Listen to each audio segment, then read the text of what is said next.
Good evening, everyone. My name is Shayla Connolly with a master's in social work working with the Department of Child Welfare Services.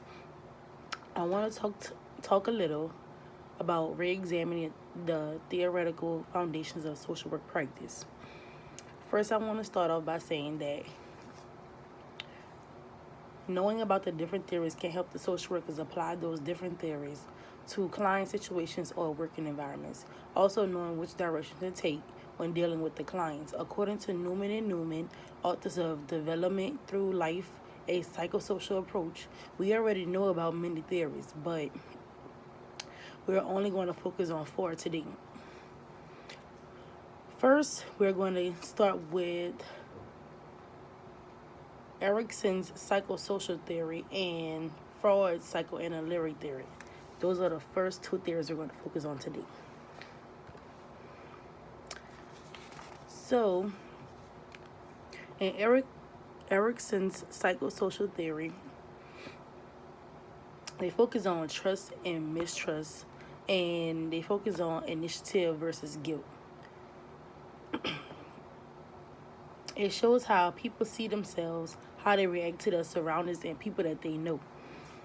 For example, in this picture up here, at first the child doesn't trust the parent until the child hands them a toy, and then that's when the child realizes that they are able to trust their caregiver. Let me see. The next one is the other picture down there focuses on the initiative versus guilt. And that basically explains how do you feel like you're a good person or a bad person. Because you can have one part of you saying, oh, I'm this good person, and then the other side of you saying, I'm this bad person, like an angel and a devil. The next theory we're going to focus on is the Freud's psychoanalytic theory.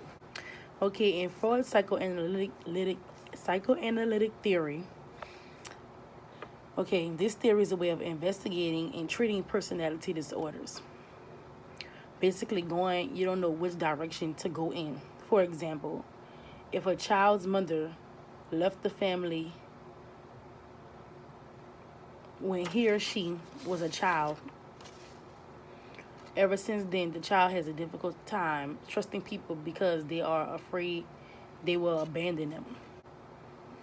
Freud focused on 5 components of psychoanalytic theory. We're only going to focus on 2 of these components, though. First, the id, ego, and the superego. The id exists from the id. Basically,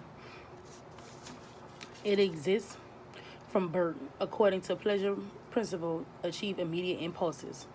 When you lie to a friend or protect your image, or when you lie to your friend to protect your image, or when you cut the line so you won't have to wait. The ego focus is directed towards yourself, which is sometimes called primary narcissism, dealing with learning, memory, and judgment.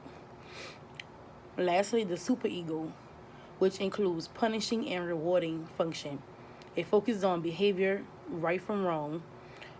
The last theory we're going to focus on is the cognitive development theory with Piaget and Vygotsky. Piaget developed theories by watching children and making notes about their progress. In the cognitive development theory, Piaget used his theory by splitting information into 4 different stages of development: the sensory motor stage, the pre-operational stage, the concrete operational stage, and the formal operational stage. In the sensory motor stage, it started from birth to 18 months, organizing and exercising some control over their surroundings. In the concrete operational part, it begins at 7 and ends in the preteen years. It is thought of by logical reasoning about real situations without being influenced by any changes in appearances. At this stage, the children start to think about how other people feel.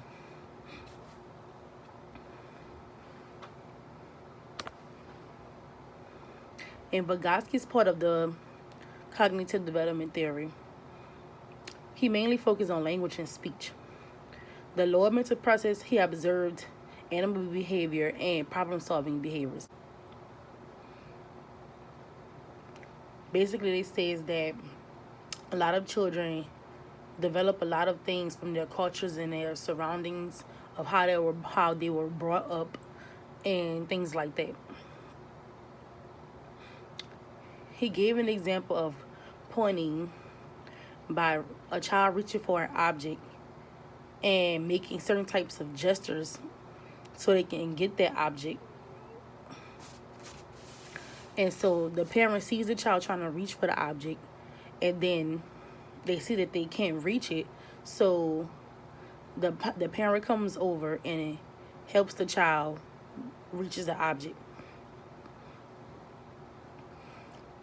Basically, it's the child trying to want to do something, learn ways to do things for themselves, but they are always going to need help in the long run.